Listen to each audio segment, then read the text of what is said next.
Hi, congratulations on your new RV. We're really excited for you. Please make sure before you're signing that you bring the following items with you. If you're a cash buyer, please make sure that you bring a cashier's check, no personal checks at time of signing, or you may bring actual cash.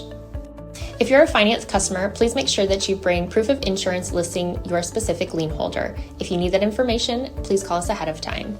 Also, make sure that you bring all valid driver's license of all persons that will be listed on the title. If you have a trade that you're trading in with us, please make sure that you bring your 10-day payoff as well as your title and all persons who will be listed on the title of that trade. Arrive 30 minutes early before your appointment time so we can properly inspect your unit, and also make sure that you have the fridge on and running prior to arrival. If you have any questions, please feel free to give us a call at 810-686-0710. Thanks so much. Have a great day. Hello, this is Mike with TradeWinds RV Center, here to congratulate you on your purchase of your Forest River Epro 19 FBS travel trailer. I'm going to walk you around it, show you how to use a few things, get the best out of your camping experience. Let's start by talking about arriving at the campsite and a couple things to take into consideration when parking. On your campsite, leave plenty of room for your awning to come out. On your off campsite, leave plenty of room for your slide to come in and out unimpeded, and leave yourself a nice walking path, because the next thing you need to think about is where your power and water connections are going to be. Your power is going to be toward the rear of the unit on your driver's side of your tow vehicle, and your water connection toward the front of the unit. So park accordingly so you can utilize the facilities at the campsite. Once you arrive and unhook your hitch, next thing you're going to do is level your unit. Unit comes with a power tongue jack, night docking light. Simply retract to lower, extend to raise, get your unit level. If you happen to lose power, there is a manual override underneath this rubber stopper right here for that hand crank right there. That'll get this up and down if you don't have power. Once we got our unit level, next thing we're going to do is stabilize it. All four corners of the unit, you have these stabilizing jacks, 3/4 inch hand crank. Simply run these down.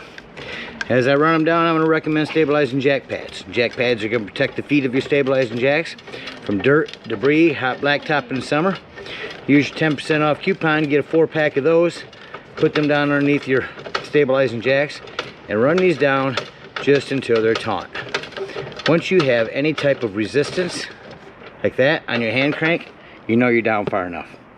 We're already level. We don't want to change the levelness. We just want to stabilize it. Alright, get all four of our stabilizing jacks down. We're level and stable. We can hook up our power and water. Big long 30 amp cord. Plugs in here to the side. Once it's in, twist it to the right, and then put your black washer on. At the end of that 30 amp service, if you need to plug in at home, in your convenience pack is a 30 to 15 adapter. So you can plug into a 110. Got your power hooked up. Let's hook up our water. Up here in the front at the campsites, you're going to hook up the city water connection. First and foremost, your water pressure regulator. This water pressure regulator is going to reduce the water pressure to 40 to 50 psi, protecting the lines in your unit. Always use this when putting fluid in here. Hook that up, hook your hose up. Don't turn your hose on yet. Right here is your hot water heater. This will lift right off here. All we're doing at this point is throwing a little plumber's tape around here and making sure your hot water drain plug is back in there. Once that's back in there nice and snug, you can go ahead and turn on that hose. Now if your hose has been on for a little bit, go inside. You can deploy your slide if you need to, but get you your water taps and open all them up till you get a nice steady flow of water coming through them. Once you do, shut them taps off. Then you can turn on your hot water heater from indoors. Also in your hot water heater, if your hot water heater doesn't seem to be working, come up here, look to see if these are bubbled up. If they are, simply press them back in there and reset. Now let's say we're going to go camping and we're not going to hook up at a campsite. We're going to go dry camping, or boondocking as they call it. In that case, we'll fill our freshwater tank or potable water. That is right above our city water. No need for a water pressure regulator here. Simply use a hose. Two ways to tell when it's full. One, there's an overflow valve right here, or on the inside where you check the levels of your battery and black and gray tanks, there's also a freshwater button. Hold that down. That'll tell you when this is full. Once it is full, Remove your hose, put your cap on, and then when you want to utilize this water, you'll turn on your water pump indoors. Don't turn on your water pump when hooked up to city water. That's already got pressure. All right, we're hooked up with water and power to camp. Let me go ahead and walk you around the rest of the outside of the unit, starting here on your off camp side. At the front, you have a docking light. Your big pass-through storage with your hitch work in there. Again, fresh water, cable and satellite hookups, city water connection. Here's where you put your antifreeze in when winterizing. Down below that, your fresh water drain. There's a storage for your sewage hose. Again, your hot water heater. Come toward the back here, you have a hot and cold outdoor shower. Your 751 key will open that up. Or in this case, your M key. Black tank flush. We'll talk about that when we dump our black and gray tanks. Here's our power. You have a ladder, utilize it. Go up there a couple times a year, check the seams of your roof, caulk as needed. Make sure to use recommended roofing caulk for RVs. You're also prepped for a Furion backup camera device you can purchase from our store. It sits on the dash of your tow vehicle. Electronically communicating with this device, giving you a backup camera for the unit. On your awning, hypothetically, your campsite's down there and it starts to rain. Pull down on this pitch adjust. That'll send all the rainwater down to this end away from your campsite. You can do that from either end. On your campsite here, you have a porch light, outdoor speaker, a vent for your microwave. You have a lip here to set up a stand, a griddle, and a table. I'll show you that here shortly. 110 out here. Underneath here is a quick connect LP and your spare tire. Your main low point drain are these two right here. This is a flue for your furnace. If you're running your furnace, steer clear of this, it will get hot, and make sure nothing's ever blocking it. There's our griddle and stands that we'll get up here shortly. You're prepped for solar on the side. Plug in a solar panel here and that'll trickle charge your batteries. The propane does come with a regulator. Simply point it toward the tank you wish to be using, lefty loosey to open to turn these on. Batteries, check your battery post now and then, make sure those haven't wiggled loose over time. Lastly, down here underneath your propane, little round handle here is a battery disconnect. That will disconnect all the battery power to the unit. That'll come important later when I talk about your carbon monoxide propane detector. That about covers everything out here. Let's go take a look on the inside.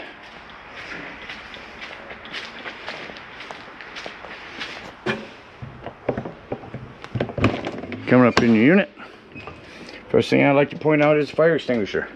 Make sure that you and everyone that's camped with you knows that the fire extinguisher is located at the entry doorway in case of an emergency. Immediately to the left as you come in is your self-explanatory microwave. Magic Chef fridge. Just want to make sure that this handle is pulled over for travel. And then way down underneath your fridge is your access panel to your breaker box and fuses. Just to the right of that is your 12-volt carbon monoxide propane detector that I just mentioned. The reason I mentioned this 12-volt, it's always running off your battery. So if you are dry camping somewhere, you're going to be gone for the whole day, use that battery disconnect to keep this from running your battery down while you're gone.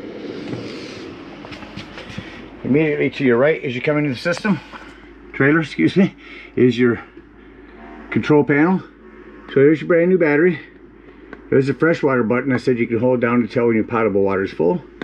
Black and gray tanks. Here's where you turn on your water pump if using potable water. Your water heater if hooked up to gas, water heater if hooked up to electric. Make sure you choose properly. Here's a tank heater that'll turn on pads on your water tanks if you're in inclement weather. Lots of lighting. Your slide control and your awning. On your awning, you only want to run that out until you can see that brown bar and your flap is down to 90 degrees. That will extend itself past there and run itself up backwards. They've yet to design one that stops properly, so when you're running your awning out, make sure that you're keeping an eye on it. You don't want to run it out too far.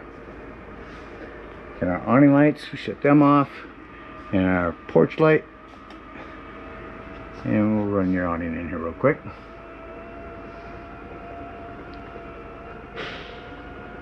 While I do, underneath here, Google Play. If you're savvy with your phone, you can put the app on your phone and you can run your awnings out, your slide out, your lights, everything from your phone. You have a tire pressure monitoring system, which is right here in the drawer. I will send you a separate video from Truck System Technologies that'll explain that. And let's close this and continue our tour. So you got some individual lighting here. Cooktop has a fan and a light. This glass top makes an excellent backsplash. Just flip it up like so. Flip your panel light up. Turn this to light. Hit your spark here. And when your gas is on, that'll light here. Same thing on the oven. Turn it to light. Hit your spark here. No need for a pilot light anymore. And then just set it to the desired temperature. Rock your panel light down for an oven light. Up top here, you have a remote for this as well. I'll turn it on with it. Your IRV technology sound system. AM, FM, Bluetooth, dual zone. There's our music indoors. Now it's just outdoors. Or shut it off. Or turn them both on. Touch it once to mute. Hold it in to shut it off. Again, AM, FM, auxiliary. Great sound system. Underneath here is your Furion TV. Let's turn that on.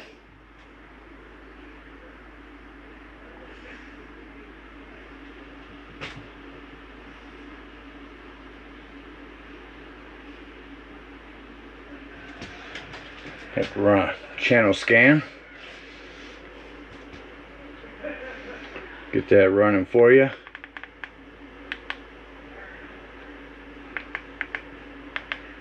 And while that's running channel scan, got your closet. This is your inverter. On and off. 110 here. Storage. Coming over here to your couch here. If you flip that up, this will jackknife down.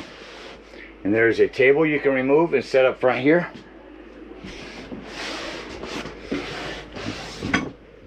A little bit of storage. Nope, that's access from outside. Over here on the wall is your thermostat. Let's turn that on. Hear that running? I'm going to shut that off. You'll notice that the thermostat takes a few minutes longer to shut off than the AC. It takes a while for the fan to cycle through. Up here, you crank up your AC here. Different levels. Shut that off. To the right of your thermostat is your solar control panel. All this does is it keeps your solar panels from overcharging your batteries. I will send a separate manual from GP Electric as well. Separate video for this. Your main concern is just to make sure that this is on a wet battery. Get this down here to the battery. And your remote will tell you, or your video will tell you more about that. Lastly, our bathroom. 110 with GFCI reset here. You have a hand crank open. Power exhaust vent here.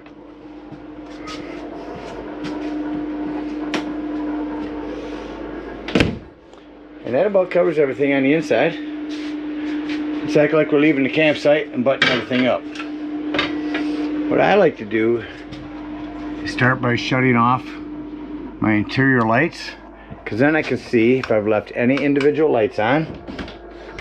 They're all off. Now I can reach back up here and turn on my interiors from here. And put your remotes away and close the unit up. Alright, close the unit up here. Doors and drawers. Make sure all doors and drawers are closed. Nothing's going to impede your slide from coming in. We're simply just going to hit in. Make sure that drawer down there is closed beside your bed. Everything else is pretty much out of your way. Make sure your sofa is in the upright position. Shut off our interior lights and exit the unit. Now the biggest thing on these steps is you want to make sure this exterior door is all the way open, otherwise this could catch on it. Bring that up. You do have adjustable legs. Just press in on this to bring this up and down. Real easy. Lock and deadbolt your exterior door. Lift and turn your handle, and your handle is ready for travel. At this point, unhook our cable, our water, and our power. Once your water's unhooked, we're going to dump low point drains. Get up underneath there and open up both of those. And if we're out dry camping, we're going to dump that potable water tank just by opening up that white handle right there. So we've got our waters dumped. We're going to come to our hot water heater. We're going to lift up on this pressure release valve. That's going to dump the remainder of the water out of your hot water heater. Make sure that goes back down, otherwise your door won't close on it. And then you can pull your drain plug. That'll drain the rest of the hot water out of your hot water heater. And then we can get ready to go dump. Hook up your hitch, head on up to your dump station. At the dump station, park accordingly. Your dump is going to be behind your tire on your driver's side of your tow vehicle. Once you get there, take that 10-foot hose, comes to your convenience pack, hook that up and pull our black handle. After it sounds like that's no longer draining, go inside, press your black handle or your black tank button, make sure it's empty. Once it's empty, leave that black handle open, again with your water pressure regulator. Hook up the hose at the dump station to your black tank flush. Turn that hose on for a good 5 minutes, wash all that nastiness out of your black tank. Once that's done, remove your hose, make sure this is done draining, then you can close your black handle. Next, pull your gray handle.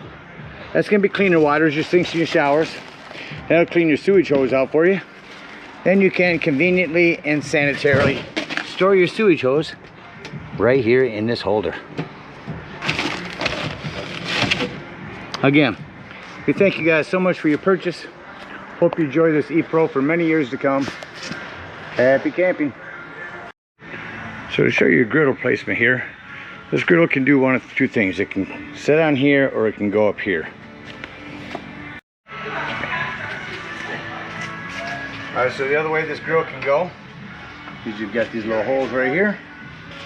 Slide them on each side here. Slide that in. Once it's in, take your itty bitty cotter pin here, and that's going to hold that for you. Quick connect LP. We'll go from the back here down underneath. Ready to storage your grill. Flip this over. Cotter pin back out. You just store it with that on upside down.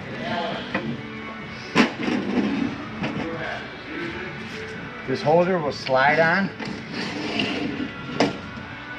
Don't try to just hook it on. It doesn't hold as well. And same thing here. And just put those away in storage.